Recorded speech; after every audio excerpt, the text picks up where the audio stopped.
Bonjour et bienvenue au Régional, votre émission d'information régionale de la vallée du Richelieu. Cette semaine, à l'émission, Luc Sonnet, porte-parole et comédien, en compagnie de Nicole Dirch, directrice générale de la FADOC Richelieu-Yamaska pour le Salon des aînés les 15 et 16 novembre prochains. Paul-Étienne Rainville, porte-parole de la Ligue des droits et libertés au sujet du projet de loi de la Constitution du Québec et de la laïcité dans les écoles. Alain Côté, président de la Société d'histoire et généalogie de Belleuil-Mont-Saint-Hilaire, au sujet du cahier d'histoire de la CIL et de l'explosion qu'il y avait eu à l'usine de bombes en 1975. Geneviève Letourneau, directrice générale du Musée des beaux-arts de Mont-Saint-Hilaire pour la soirée du 30e anniversaire. Finalement, notre journaliste Marie-Ève Brisebois se déplace au cinéma RGFM pour la projection du documentaire Roger, mon frère et s'entretient avec le réalisateur Jean-Vital Jolia et plusieurs autres intervenants du milieu. Je m'appelle Marc-Antoine Harvey et je serai votre animateur pour cette édition du Régional. Bonne émission!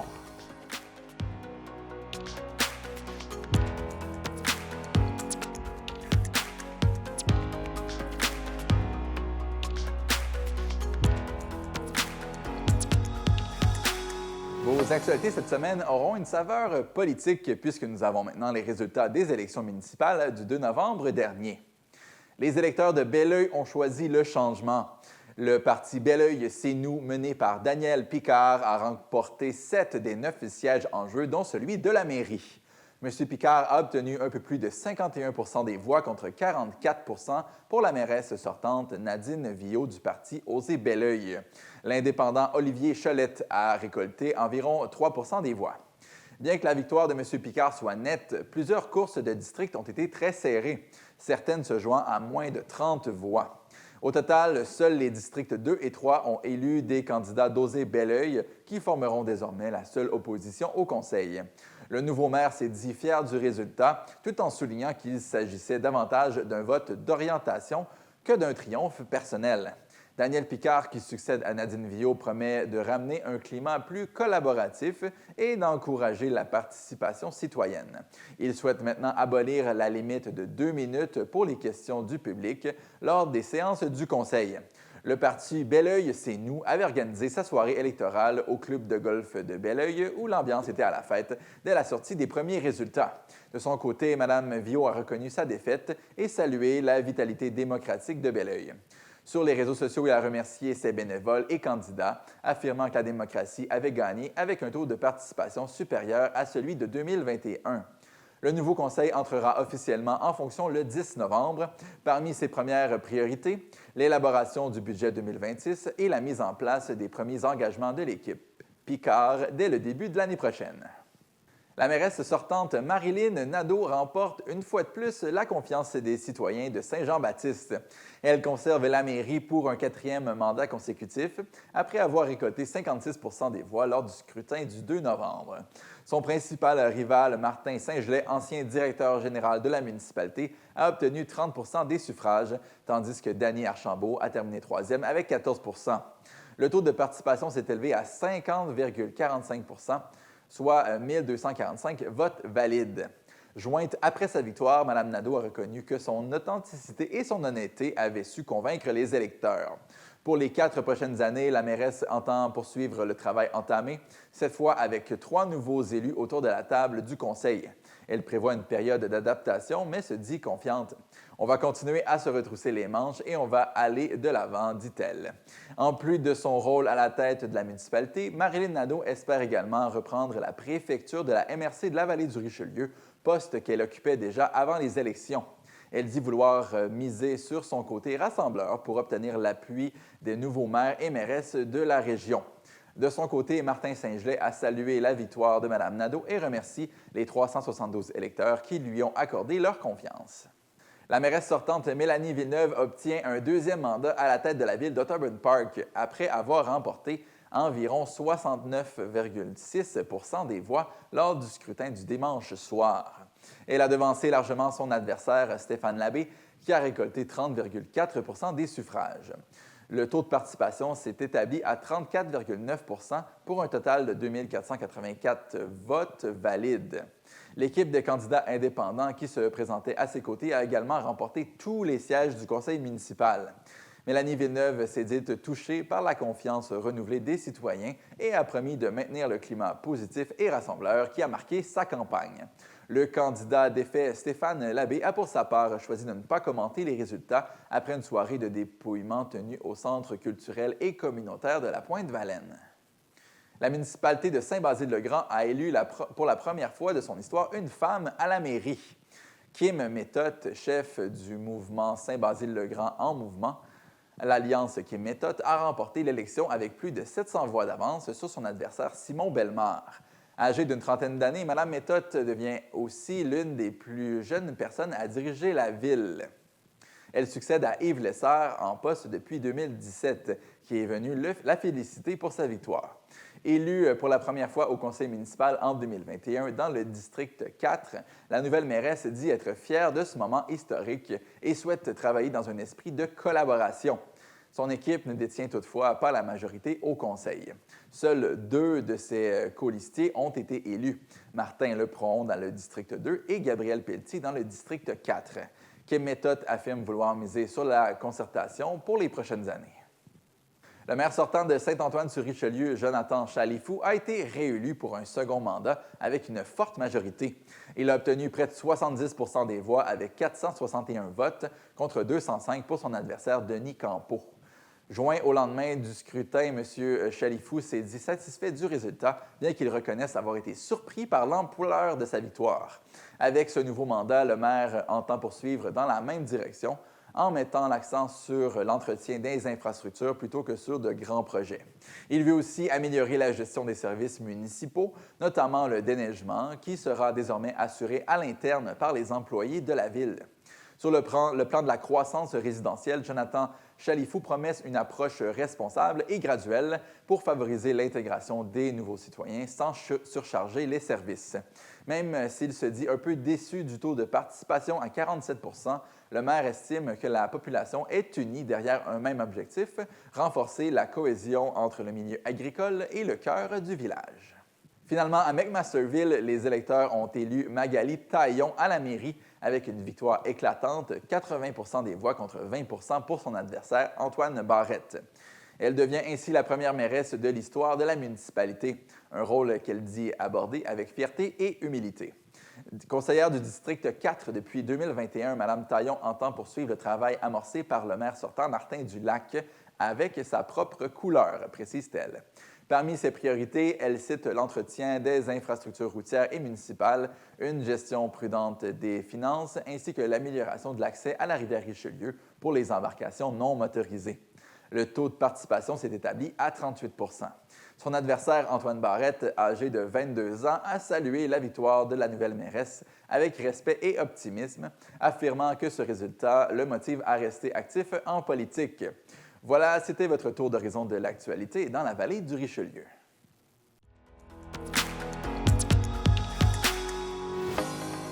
Nous recevons aujourd'hui Mme Nicole Durge, directrice générale de la FADOC Région Richelieu-Yamaska, ainsi que M. Luc Sonnet, porte-parole de l'événement Salon Plus. Bonjour. Bonjour.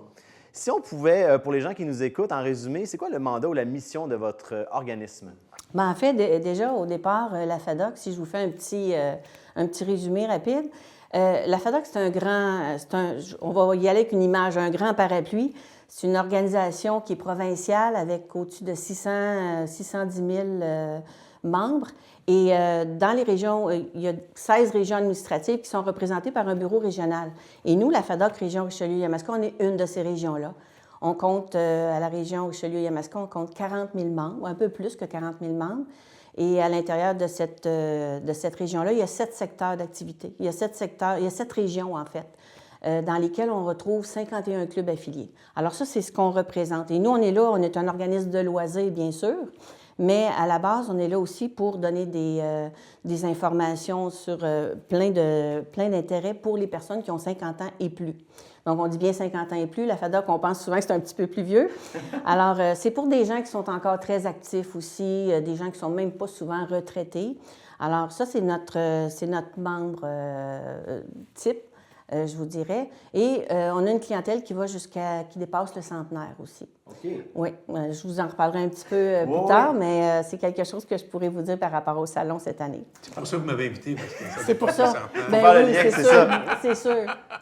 Et pour entrer en contact avec ces gens-là, ben, vous organisez des gros événements, dont l'événement Salon Plus, qu'on veut parler plus en détail aujourd'hui. Ce salon-là, cette 3e édition-là dans ce type de format, qu'est-ce que c'est exactement? Bien, c'est un rendez-vous, en fait, sur 2 journées. Le 15 et 16 novembre prochain. Voilà. Et ça permet aux gens de venir, tu sais, parce que je ne sais pas si vous allez être d'accord avec moi, mais aujourd'hui, en tout cas, moi, ça me touche énormément. C'est de plus en plus difficile d'avoir un contact de personne à personne. Oui. Pour des services, pour des informations, pour acheter quelque chose. C'est de plus en plus difficile, puis on dirait que ça s'en va encore pire avec le temps. C'est un peu dommage, on perd le contact, un peu la Oui. chaleur humaine, tout Là, ça. Ouais. c'est le moment idéal Oui. pendant 2 jours, si vous avez des questions sur plein d'aspects. Ça peut être sur, mon Dieu, être arnaqué, comment se protéger, des activités. Le thème principal, c'est le plein air, mais il y a plein de gens qui vont être là, qui vont être capables de répondre à vos questions.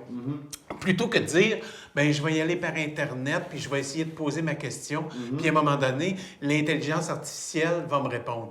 Bien là, il y a de l'intelligence, mais pas artificielle, elle est sur place. Donc, on ajoute le contact chaleureux avec les autres. Vous avez mentionné le plein air parce que c'est un peu ça le thème principal du Ouais. salon de cette année. Mais en plus de parler de plein air, on peut parler de quoi? Ah mon Dieu, d'activités physiques, de clubs à l'intérieur duquel il y a des gens qui viennent faire des démonstrations, il y a des conférences. On a le privilège d'avoir Jeannette Bertrand avec nous. Donc, le 15, la première journée à 14h30, je pense. Donc, Jeannette va être là. Et Quand vous parlez que ça va au-delà du 50 ans, bien, Mme Bertrand, c'est l'exemple concret de... Oui, oui. Elle en a en fait deux, Oui, c'est deux ça, fois elle a- 50 ans. Oui, c'est ça, elle a 2 fois, oui.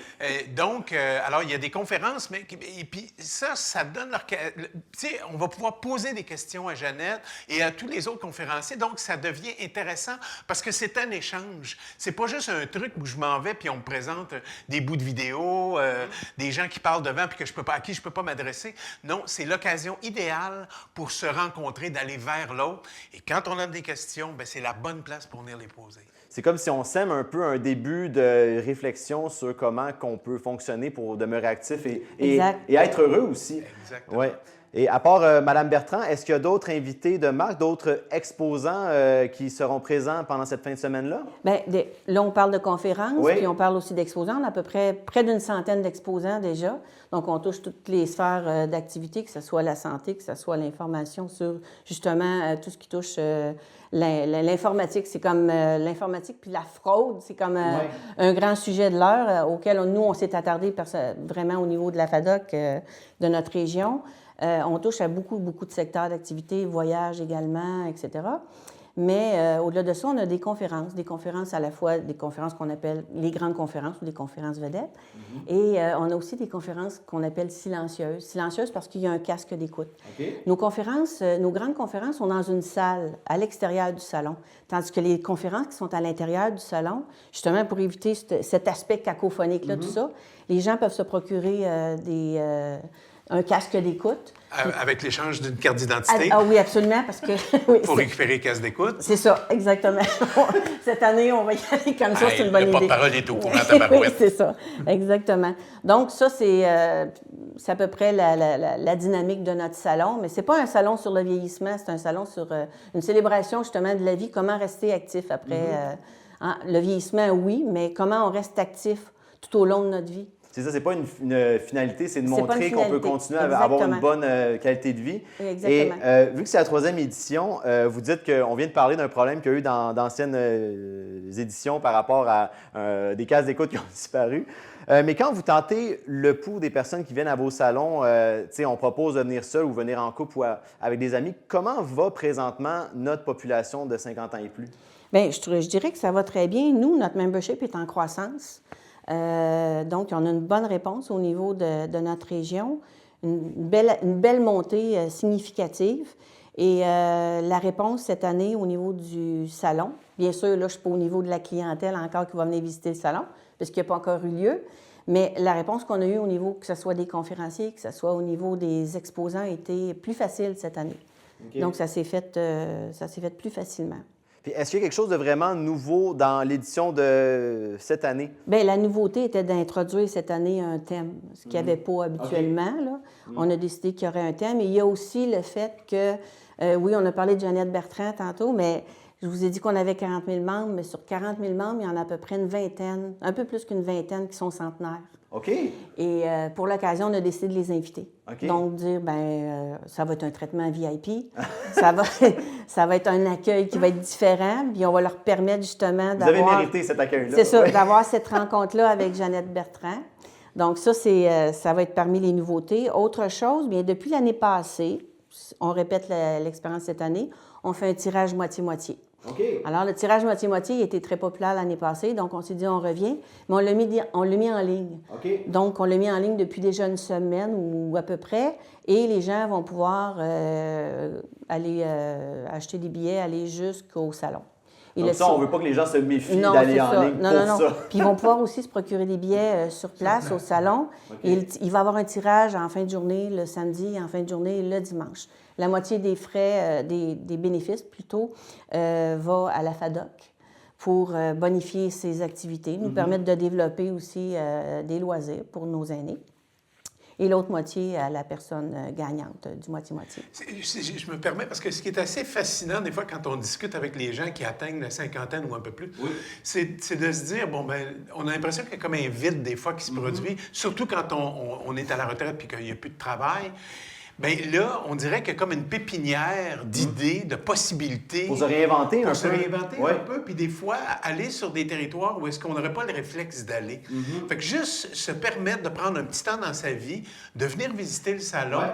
et peut-être qu'il va se passer une espèce de déclencheur sur qui sait, ça peut être n'importe quoi, mais au moins ne pas avoir peur d'y aller parce que ça foisonne de possibilités, puis tout ça est uniquement vivant, totalement vivant.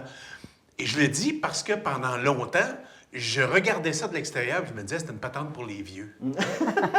J'avais ce préjugé. Oui, puis il y a un sens péjoratif un peu, alors que ça ne devrait pas être le cas. Absolument pas. Exact. Absolument pas. Pas maintenant, à 50 ans, on est plein de vitalité si on n'a pas de problème de santé. Mais ce que je veux dire, c'est que même pour après... C'est important de s'entretenir maintenant. Complètement. Ouais.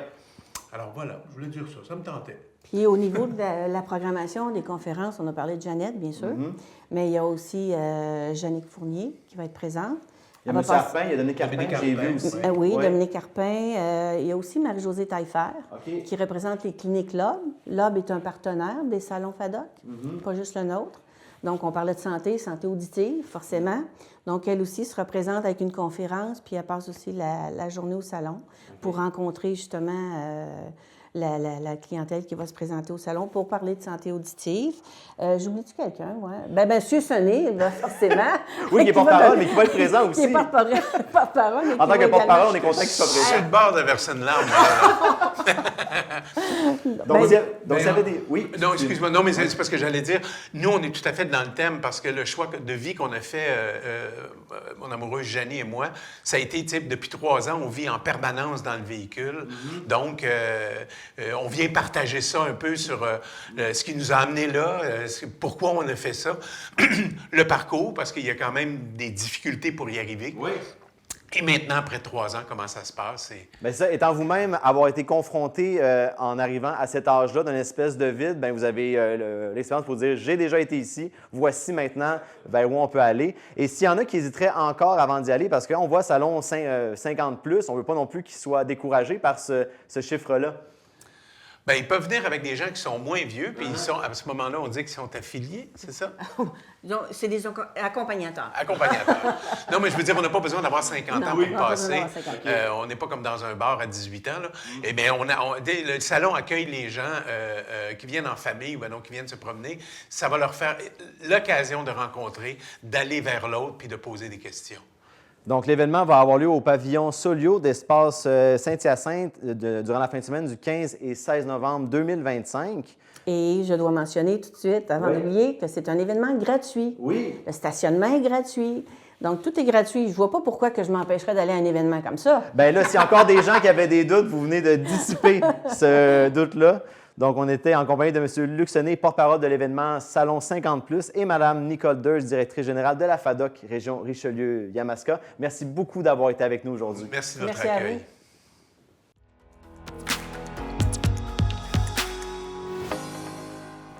On rejoint maintenant Paul-Étienne Rainville, qui est porte-parole pour la Ligue des droits et libertés. Bonjour, M. Rainville. Bonjour, M. Harvey. Merci pour l'invitation. Expliquez... Ah, ça fait plaisir de vous avoir. On vous a invité parce qu'on a beaucoup de questions à ce niveau-là. Pouvez-vous nous expliquer qu'est-ce que fait la Ligue concrètement? Oui, absolument. En fait, la Ligue, la Ligue des droits et libertés, elle a été créée en 63, donc ça fait plus de 60 ans maintenant. Et en fait, notre rôle à nous, c'est vraiment de s'assurer que les gouvernements au Canada, en particulier le gouvernement provincial, respectent ses engagements en vertu des chartes des droits, mais aussi en vertu de ce qu'on appelle le droit international des droits humains, c'est-à-dire une série de déclarations, des pactes qui ont été ratifiés par le Québec et le Canada. Et nous, on observe en fait les politiques publiques, les lois, les projets de loi, puis on voit si c'est conforme à leurs obligations juridiques des États, finalement. Donc, vous êtes un peu comme le chien de garde qui va voir si le gouvernement prend les mesures qui sont applicables et si ça correspond au reste des autres lois du monde, c'est ça? Oui, absolument. Ben, en fait, aux règles qui ont été établies par la communauté internationale par rapport au respect des droits et libertés des personnes. Et oui, un peu comme un chien de garde très, très occupé ces temps-ci, on va dire ça comme ça. OK. Parlez-moi, j'ai un sujet que j'ai de la difficulté à comprendre.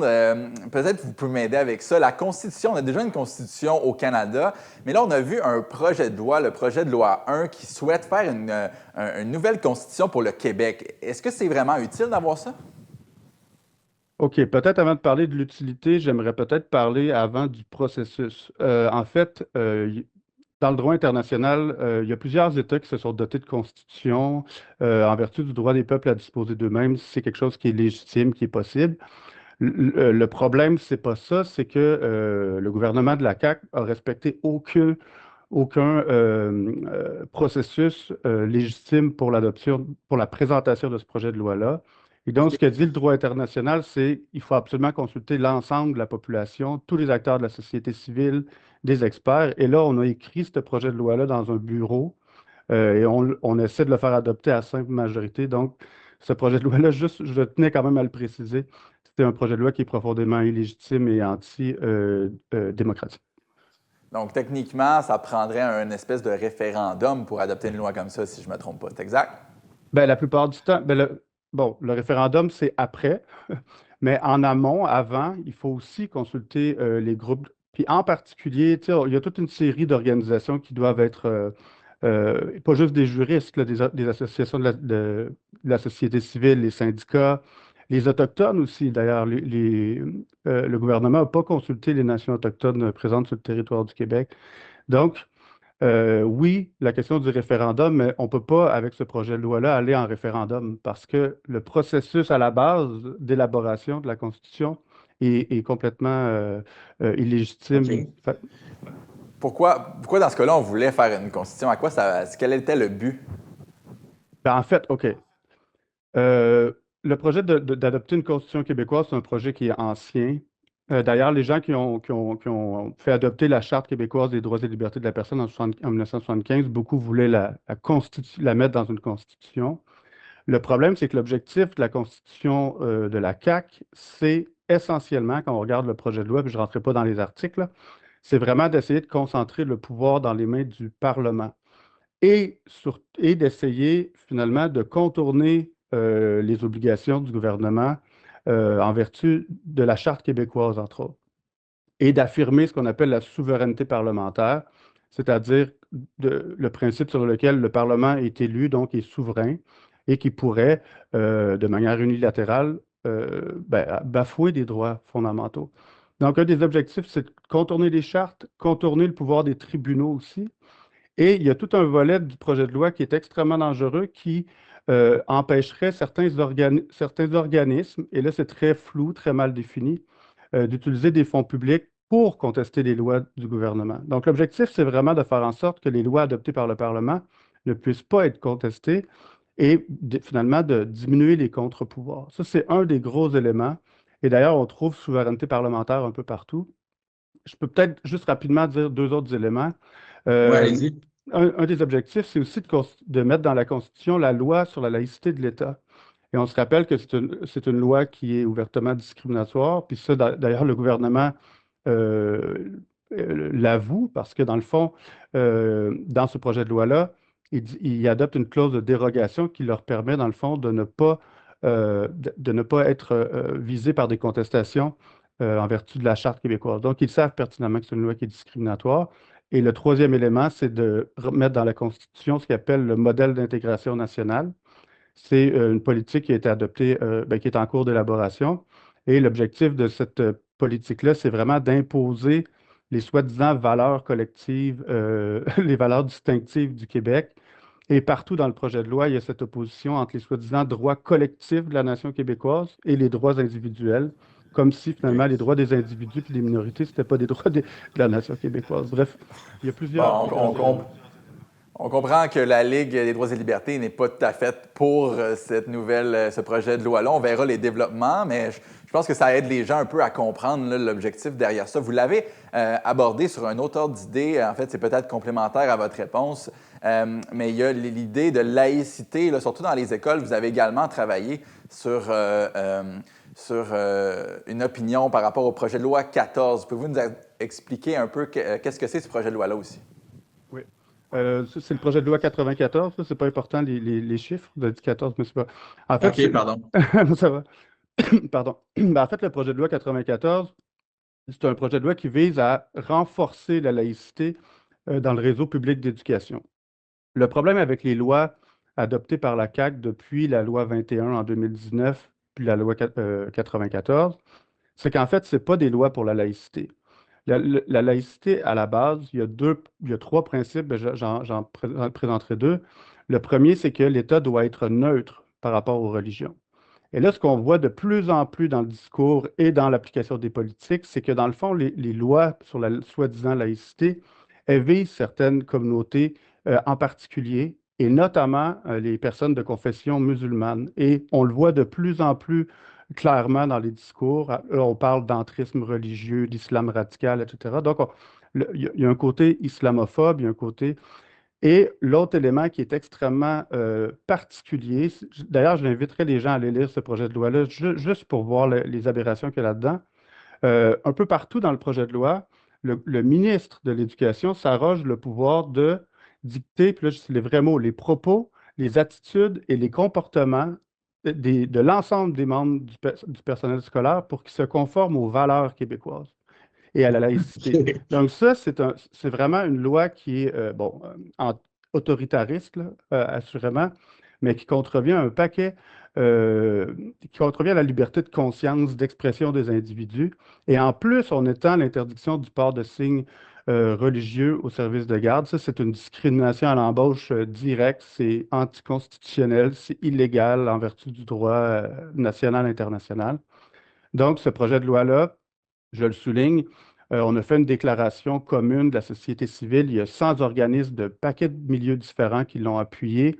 Il y a 1000 personnes et personnalités aussi qui l'ont appuyé. Mais pendant tout le processus, et nous, on est allé en consultation parlementaire sur ce projet de loi-là, on est allé discuter avec M. Bernard Drainville, le gouvernement a fait la sourde oreille complètement. Et peut-être un dernier élément, ce qui ne les intéresse pas non plus, on a un paquet d'études qui montrent les effets discriminatoires de la loi 21. Et donc, si on a des effets extrêmement néfastes pour certains groupes de la population, en particulier les femmes qui portent le hijab dans le réseau de l'éducation publique, eh bien là, on en rajoute une couche encore, donc on accentue les effets discriminatoires. Et juste pour une petite liste des droits, liberté de conscience, liberté de culte, liberté d'expression, droit d'association, le droit à l'égalité, le droit à avoir un emploi, le droit à un revenu minimum, un revenu suffisant. Bref, il y a un paquet de droits qui sont bafoués. Puis le gouvernement le sait parfaitement et s'entête, au nom de la soi-disant protection des valeurs et des droits collectifs. Oui. Exact. J'imagine que c'est une fine ligne là, entre le fait de vouloir s'autodéterminer comme nation puis imposer justement une certaine cohérence entre les différents milieux de travail, Puis le fait de rester un pays libre, là, c'est ce qui fait la force d'un pays et d'une province comme le Canada, c'est qu'ici on est libre, les gens quittent d'autres pays pour venir ici, puisqu'ils se rendent compte qu'ici on est libre, on est protégé par des droits et libertés. Puis on compte sur vous et la Ligue des droits et libertés pour que ça continue comme ça. Je vous remercie beaucoup, M. Rainville, d'avoir été avec nous pour plus d'informations, des compléments. Vous pouvez aller sur le site liguedesdroits.ca. Abonnez-vous à l'infolettre. Vous allez avoir les derniers développements pour ces nombreux projets de loi-là. Merci beaucoup de l'invitation. C'est important qu'on parle de ces projets-là, même s'ils sont un peu compliqués à comprendre des fois, mais je pense que c'est important que la société civile se mobilise. Fait un gros merci pour ça. Merci à vous. Bonne journée, au revoir.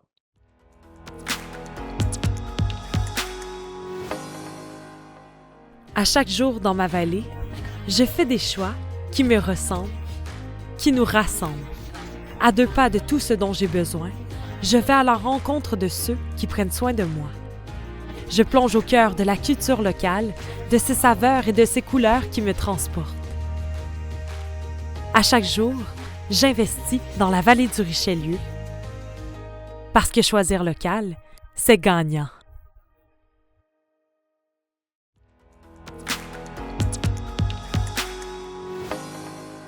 Nous recevons aujourd'hui le président de la Société d'histoire et de généalogie de Belleuil-Mont-Saint-Hilaire, M. Alain Côté. Bonjour. Bonjour.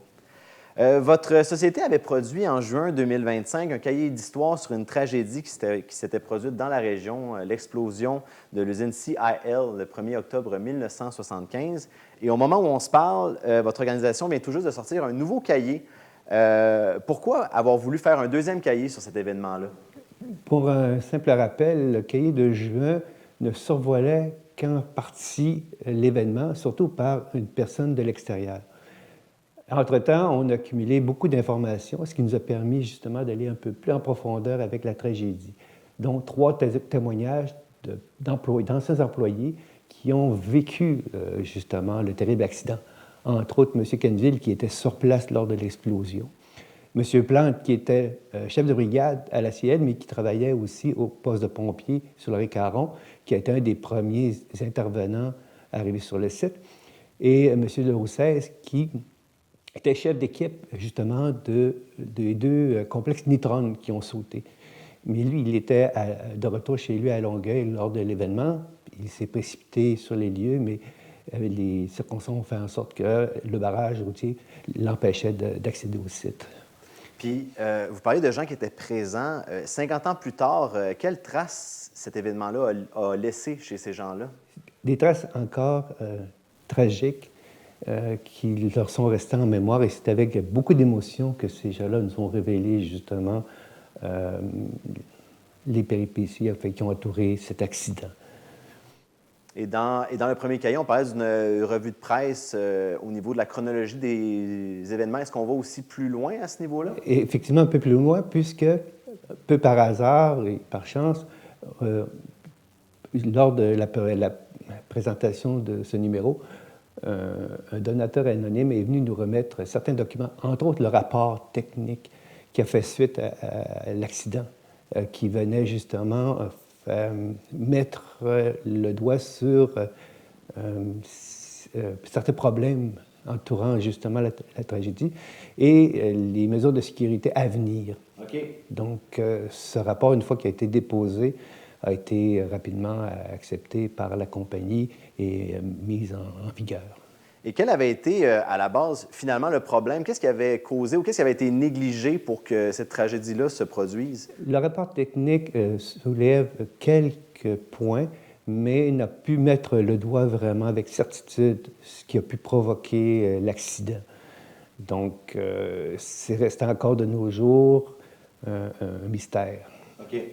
Et quand on parlait de mesures de sécurité, qu'est-ce que ça l'a donné? Au moins, souvent, on se sert de tragédies comme ça pour au moins s'arranger pour que ce soit plus sécuritaire à l'avenir. Qu'est-ce que ça soulève comme amélioration qu'on doit mettre en place maintenant? La compagnie avait déjà des mesures de sécurité en place, sauf que, bon, avec les années, un certain laxisme a fait en sorte qu'on a peut-être baissé un peu la garde et on pouvait, de toute façon, on ne peut pas prévenir à 100% ce genre de tragédie. Donc, est-ce Surtout avec des qu'une matières erreur humaine, dangereuses. est-ce qu'un problème au niveau de la manipulation des produits? Bien des événements ont pu survenir et vu les dégâts, on n'a jamais pu vraiment mettre le doigt sur ce qui a pu provoquer l'explosion. Évidemment, quand on manipule des matières dangereuses, on parle de dégâts physiques, mais on a parlé des gens qui étaient sur place. Mais on a aussi, ça laisse aussi des traces à ceux qui étaient résidents, pas juste ceux qui travaillaient là, parce que les dommages ont été bien au-delà de juste l'usine. Ça s'est étendu sur beaucoup de kilomètres. Il y a des résidents aussi qui ont offert leur témoignage par rapport à cet événement-là. Effectivement. Donc, les dégâts ont été évalués à plus d'1 million de dollars. C'est sûr que la zone s'est étendue. On rappelle même que face à l'usine, il y avait l'usine d'épuration des eaux du côté d'Audubon Park, dont les vitres ont volé en éclats. Donc, ça démontre à plus de 500 mètres l'impact de l'explosion. Et certains résidents, même de Belleuil, ont ressenti la secousse. Donc, ça a été une grosse explosion qui a fait beaucoup de dommages. Puis malgré les années qui ont passé, ça laisse des traces au niveau des souvenirs qui sont encore douloureux pour ces gens-là. En plus de vos cahiers qui relatent des événements historiques comme celui-là, l'organisme organise aussi des activités et des conférences. Et là, à la fin novembre, il y a des choses qui s'en viennent. C'est cela. Donc, la dernière conférence de l'automne, le 26 novembre, va porter sur le fort de Chambly, un des derniers témoignages de la période française en cette terre d'Amérique. Et c'est M. Chaput qui va venir donner la conférence. Ensuite, à la fin du mois, le 29 novembre, dans le cadre de la semaine de la généalogie, on va tenir 5 activités qui vont porter autant sur comment faire sa généalogie matrilinéaire, comment rédiger une histoire grâce à l'intelligence artificielle, de même que inviter les gens à utiliser différents outils informatiques pour faire leur généalogie, et de même que notre exposition sur certains artefacts que l'on conserve à notre centre de documentation et d'archives. C'est quoi votre opinion? Parce que moi, personnellement, j'apprécie beaucoup les documents écrits, les documents papier. Mais quand vous parlez d'intelligence artificielle, pour ceux qui veulent s'informer, est-ce qu'on peut se fier à ce qu'on peut trouver sur Internet ou en questionnant l'intelligence artificielle quand on veut s'informer sur des récits historiques? Ça, on se questionne beaucoup sur les avantages et les inconvénients. C'est un peu comme n'importe quoi. Il faut faire preuve de diligence en l'utilisant. C'est cela. Donc, oui, ça peut aider les gens à faire la rédaction, mais ce qu'il faut faire attention aussi, c'est au niveau des droits d'auteur, parce que l'intelligence artificielle va puiser, si on veut, dans un nuage, toutes sortes d'informations qu'elle a gobées. Donc, c'est cela. Donc, nous, ce qu'on propose, c'est que les gens vont rédiger, mais ils vont se servir de l'intelligence artificielle pour les aider justement au niveau de la correction, au niveau de la rédaction, mais pas de demander de faire le travail à leur place. Oui, c'est ça, de ne pas se fier à 100 là-dessus, de garder notre jugement. Un très bon conseil. Donc, pour se procurer les cahiers d'histoire et toutes les activités de l'organisme, on invite les gens à aller consulter le site Internet de l'organisme et le Facebook également. Monsieur Alain Côté, président de la Société d'histoire de généalogie de Belleuil-Mont-Saint-Hilaire, merci beaucoup d'être venu nous parler aujourd'hui. C'est moi qui vous remercie.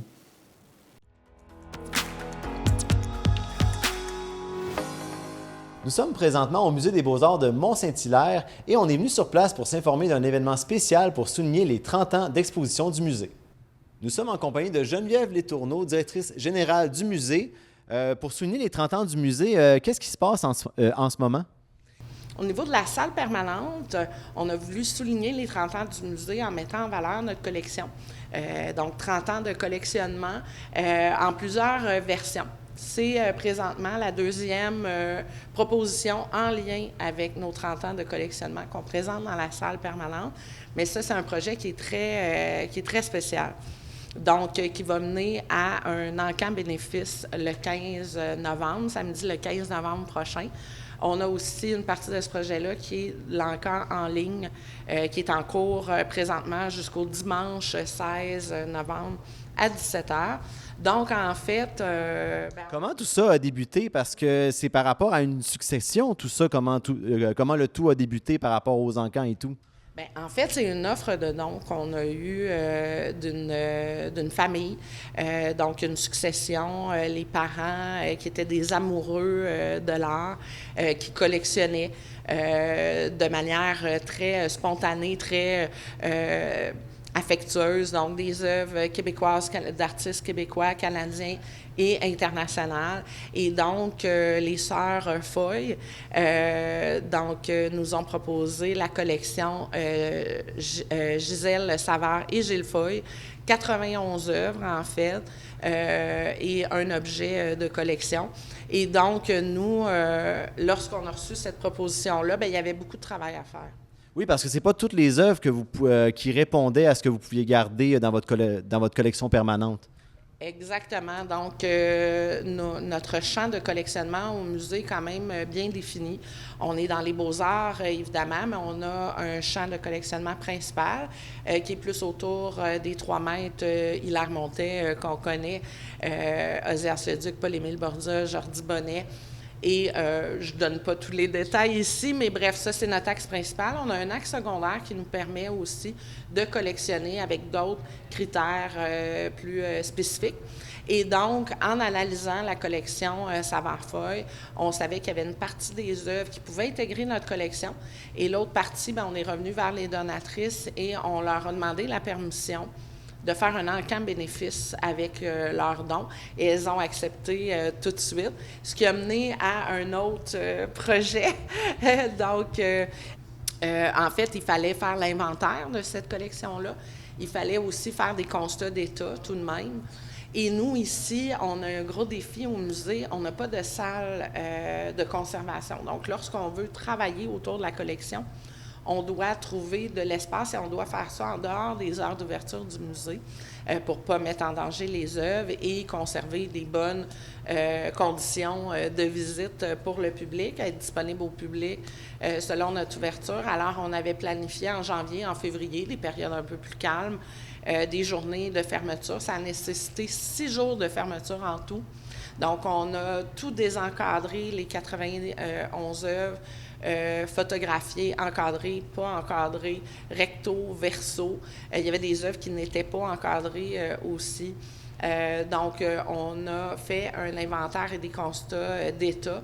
Et puis, par la suite, bien, ça nous a permis, en fait, ça nous a donné toute l'information nécessaire à prendre les décisions pour choisir qu'est-ce qui intégrait la collection et qu'est-ce qui pouvait être mis à l'encan. Il y a des œuvres qu'on peut voir présentement, mais là, toute cette salle-là va changer parce qu'il va y avoir un dévoilement qui s'en vient de d'autres œuvres qu'on ne voit pas présentement. Oui, c'est ça, exactement. Donc, là, présentement, dans la salle, les œuvres présentées, à l'exception de 4, sont de la collection Savard-Foy. Les œuvres qui vont être mises à l'encan, qui ont été sélectionnées pour l'encan, on voulait donner la chance au public de les voir avant. Celles-là vont être transférées dans la salle, dans la grande salle des expositions temporaires pour l'événement. Et dans la salle permanente, en fait, on va sortir d'autres extraits de notre collection. On va ratisser un petit peu plus large au niveau des années, tout ça. Pour permettre aux gens qui aiment le musée, qui visitent le musée, d'apprécier la collection qui s'est bâtie sur une trentaine d'années. Donc, on a très, très hâte de pouvoir dévoiler cette salle-là aux collectionneurs, aux participants de l'encan bénéfice du samedi 15 novembre, mais aussi, par la suite, la salle va pouvoir être visitée par le public là, pendant plusieurs semaines. Je crois qu'on a programmé presque 3 mois. Donc, il va y avoir un encan samedi le 15 novembre, mais présentement, en ligne, il y a déjà un encan qui se déroule. Oui, c'est ça. Donc, il nous était impossible pour avoir un déroulement de soirée qui avait du sens. On s'est limité à 37 œuvres le soir de l'encan qui vont être vendues aux enchères à la criée dans la grande salle. Et puis, en virtuel, ben, on a quand même intégré presque 30 œuvres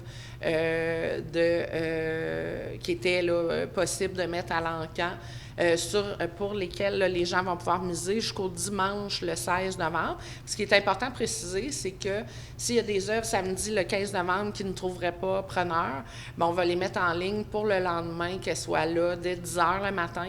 Et les gens vont pouvoir miser jusqu'à 17 h. Donc, si jamais il n'y a plus de billets pour la soirée au moment où votre émission est diffusée, prenez la chance d'appeler au musée, il en reste une poignée, on ne sait jamais. Mais si jamais il n'y a plus de billets, bien simplement regardez sur la plateforme de l'encan et surveillez pour regarder le dimanche, le 16 novembre. Il se pourrait que si votre œuvre n'a pas trouvé preneur le soir même, bien, qu'elle soit intégrée à la plateforme. Et tout l'argent amassé, autant par les encans en ligne que lors de la fameuse soirée du 15 novembre, à quoi cet argent-là va-t-il servir? Bien, on a une très belle proposition. En fait, on va créer un fonds de préservation et de mise en valeur de la collection. Donc, souvent, les musées, ces parties-là, en fait, de nos dépenses, sont difficiles à prévoir et à soutenir dans un budget d'opération. Donc, on sait là, que les musées sont rationnés ces dernières années. Donc, pour nous, c'est fabuleux d'avoir cette occasion-là de créer un fonds qui va nous permettre d'encadrer des œuvres, de prendre soin des œuvres, d'en restaurer. Et donc, c'est redonner au public, en fait, parce que nos œuvres en réserve qui ne peuvent pas être présentées parce qu'elles ne sont pas encadrées ou qu'elles ont besoin d'un peu de soins, bien, c'est dommage, le public n'en profite pas. Alors là, en fait, ce fonds-là va servir à redonner de l'émerveillement au public. On est très contents. Et là, d'ici samedi le 15 novembre, il y a beaucoup de travail qui va être fait dans la salle d'exposition temporaire. Oui, donc la grande salle des expositions temporaires, bien, présentement, c'est le grand salon, l'exposition concours annuelle. Donc, on a eu 150 participants cette année. Donc, c'est 150 œuvres que les artistes vont récupérer dimanche le 9 novembre. Et nous, à partir de ce moment-là, bien, il faut boucher les trous sur les murs, repeindre le musée entièrement et monter la salle pour l'encan parce que toutes les œuvres mises à l'encan, à la criée, seront exposés dans la salle pour que les misères puissent les observer, les voir et prendre des décisions éclairées quant à leur choix. Donc, l'invitation est lancée pour la soirée du 15 novembre. Pour ceux qui veulent participer aux encans en ligne, ils ont jusqu'au dimanche 16 novembre, 17 h. Ils n'ont qu'à aller sur le site macos.com, section du Musée des beaux-arts de Mont-Saint-Hilaire. Ici Jean-Philippe Gilbert, c'était pour le Régional.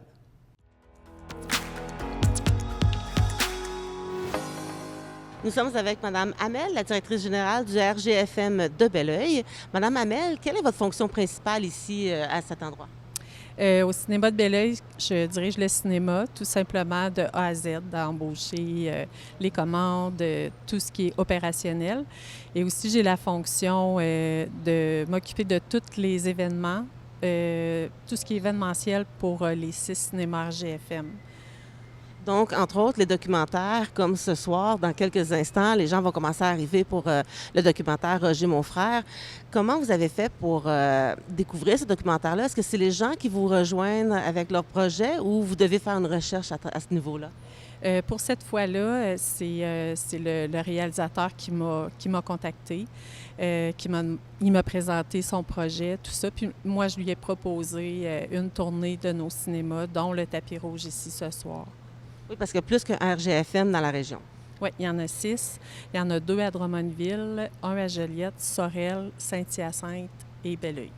Et votre partenariat avec ce documentaire-là fait en sorte que le réalisateur peut projeter son documentaire dans les 6 emplacements différents. Est-ce que c'est toujours la même chose si d'autres réalisateurs voudraient vous rejoindre? Bien, nous, on y va vraiment du cas par cas. On a une petite mission qui est de donner une visibilité à ces gens-là, des gens qui n'ont pas de subvention, qui n'ont pas de visibilité, qui ont moins d'aide. Nous, on aime ça, donner une chance à ces personnes-là parce qu'il y a des beaux produits, il y a des beaux messages dans ces films-là, puis on veut leur donner comme une visibilité. Et vous faites aussi comprendre aux gens que le cinéma n'est pas inaccessible pour tous les gens. Comment ça se passe, le partenariat? Est-ce que c'est compliqué, les modalités pour pouvoir projeter un documentaire ici? Non, c'est pas compliqué. On s'assoit, on se parle, on regarde le film, puis c'est pas compliqué du tout. Donc, vous invitez les citoyens à continuer de venir en grand nombre assister aux projections qui auront lieu. Il y en aura d'autres d'ici la fin de l'année et l'année prochaine. Oui, absolument. On axe beaucoup là-dessus. On veut offrir une visibilité à ces gens-là, mais aussi montrer aux clients qu'il y a justement des beaux messages dans tout ça. Merci beaucoup, Mme Hamel, pour cette belle entrevue que vous avez donnée aujourd'hui. Merci beaucoup. Monsieur Joliat est le réalisateur du documentaire Roger, mon frère. On est aujourd'hui à Belleuil pour le présenter. Comment vous vous sentez face à cette projection-là à venir? Ben écoutez, pour moi, c'est vraiment un honneur d'être ici. Je remercie encore Annie Hamel qui m'a tendu la main là, pour cette petite tournée au Québec à travers 6 projections à travers les cinémas RGFM. Puis d'autant plus que le mois dernier, en fait, je suis revenu donc d'une tournée d'une 30aine de dates en Europe, donc en Suisse, en France. Donc je suis vraiment très honoré de présenter le film au Québec maintenant, où je vis, quoi. Oui, parce que vous êtes originaire de l'Europe, mais maintenant au Québec depuis quelques années. Comment vous est venue l'idée de faire ce documentaire-là? Vous mentionnez souvent que ce n'est pas nécessairement un documentaire, vous préférez l'appeler autrement, mais comment vous êtes venu cette idée-là? Absolument. Si vous voulez, moi, le terme documentaire, je préfère dire cinéma du réel parce qu'on filme des gens. C'est aussi du cinéma, mais du réel, issu de la vraie vie d'une certaine manière. Puis pour répondre à votre question, à la base, la genèse du film, c'est que je ne voulais pas faire nécessairement un long métrage, je voulais juste passer du temps avec mes grands-parents. Et à un moment donné, ma grand-mère me dit, mais en fait, je lui pose la question, est-ce que je peux venir passer du temps chez vous pendant les vacances? Elle m'a dit, oui, il n'y a pas de problème, mais tu sais que je m'occupe de mon frère. Puis là, ça m'a intrigué, donc elle m'a un peu expliqué tout ça. Puis je lui ai dit, écoute, est-ce que je peux venir avec une petite caméra, puis ça fera des images d'archives familiales, etc. Parce qu'il fallait bien que je m'occupe dans un petit village de 3000 habitants où il n'y a rien à faire. Là, il y a un bar qui fermait à 21h, pour vous dire. Donc elle m'a dit, il n'y a pas de problème, il ne faut juste pas que ton équipement soit trop conséquent, trop gros, parce que sinon, ça pourrait l'effrayer, tu vois. Vous voyez? Et puis... elle s'est prêtée au jeu, puis elle m'a dit avec grande confiance, ben voilà, tu fais ce que tu veux, il n'y a pas de problème. Donc je commençais à filmer, puis honnêtement, dès la première scène, je ne vous dirai pas laquelle c'est dans le film, mais dès la première scène, je me suis dit, attends, c'est vraiment étrange, là, ce que je suis en train de filmer, ce n'est pas des images de famille, il se passe quelque chose. Donc j'ai commencé en fait, j'ai poursuivi le tournage, puis au bout de la 2 ou 3e journée, j'ai dit à ma grand-mère, est-ce que tu es d'accord de faire une entrevue pour que tu me racontes vraiment toute l'histoire en détail, parce que c'est un truc hallucinant là, ce que je filme depuis 2-3 jours. Elle m'a dit, il n'y a pas de problème. On a passé 3 heures à parler donc, de sa vie, de la vie de Roger aussi, donc, qui était mon grand-oncle, donc son frère. Et suite à cette entrevue de fond-là, je me suis dit, non, il y a un projet à faire. Au début, je voulais en faire un court-métrage, mais il y avait tellement de choses à raconter que je me suis retroussé les manches en me disant, let's go, on fait un long-métrage. Oui, parce que les troubles cognitifs en vieillissant peuvent toucher plusieurs secteurs de la vie de la personne. Quel message de sensibilisation que vous espérez transmettre avec le documentaire? Là, comme ça, c'est sûr qu'il y a plein de messages, mais ce que j'aimerais surtout dire, c'est que les gens qui sont atteints de troubles neurocognitifs de type Alzheimer, comme mon grand-oncle par exemple, à l'époque, c'est qu'il faut savoir que peu importe la tranche d'âge, on est tous concernés. C'est-à-dire que malheureusement, c'est une maladie qui se propage de plus en plus. Et en fait, quand je dis qu'on est tous concernés, dans le sens où, si vous voulez, si une personne est atteinte d'Alzheimer, automatiquement, ça va toucher entre 2 à 6, 7 personnes autour de cette personne-là. Donc ça veut dire que c'est des personnes qui vont graviter autour de la personne malade, en fait, atteinte de cette maladie-là. Donc c'est pour ça que je dis qu'on est tous concernés. Puis je rappelais, quand je faisais les projections en Suisse, que juste en Suisse, si vous voulez, dans la partie francophone, donc la Suisse romande, qui compte environ 1,5 million d'habitants, pour vous donner une idée, juste sur ce 1,5 million d'habitants, en 2050, ils prévoient 300 000 cas atteints de cette maladie neurocognitive. Et sur ces 300 000-là, il y a au moins 3 à 4 personnes qui vont graviter autour de chacun de ces malades-là.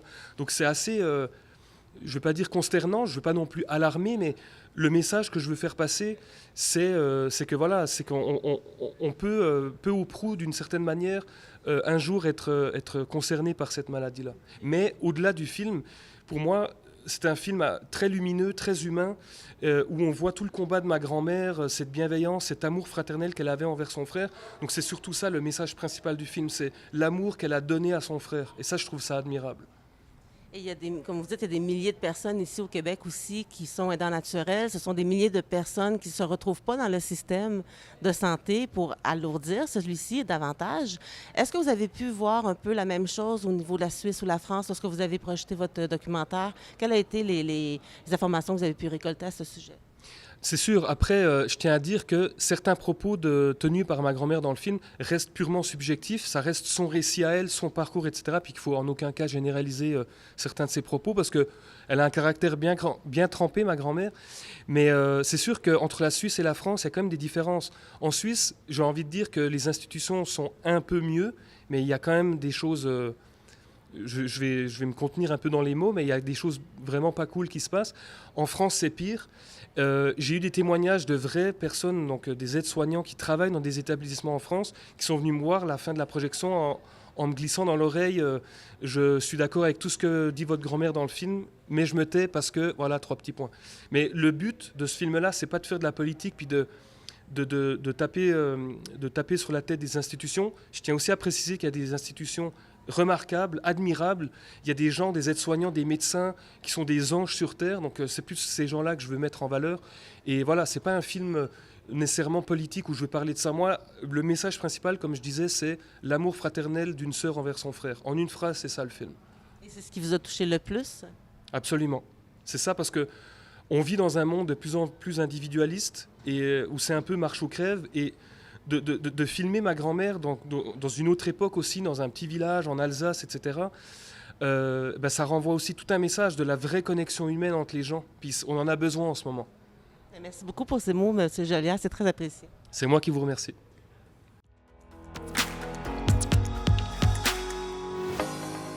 Voilà, j'espère que vous avez bien apprécié l'émission de cette semaine. Je vous rappelle que si vous êtes intéressé à nous aider par le monde des médias, vous pouvez nous contacter à l'adresse info@tvr9.com pour obtenir toute l'information pour venir en studio ou participer à nos entrevues. Sinon, on se dit à la semaine prochaine pour un nouvel épisode du Régional. Bonne semaine!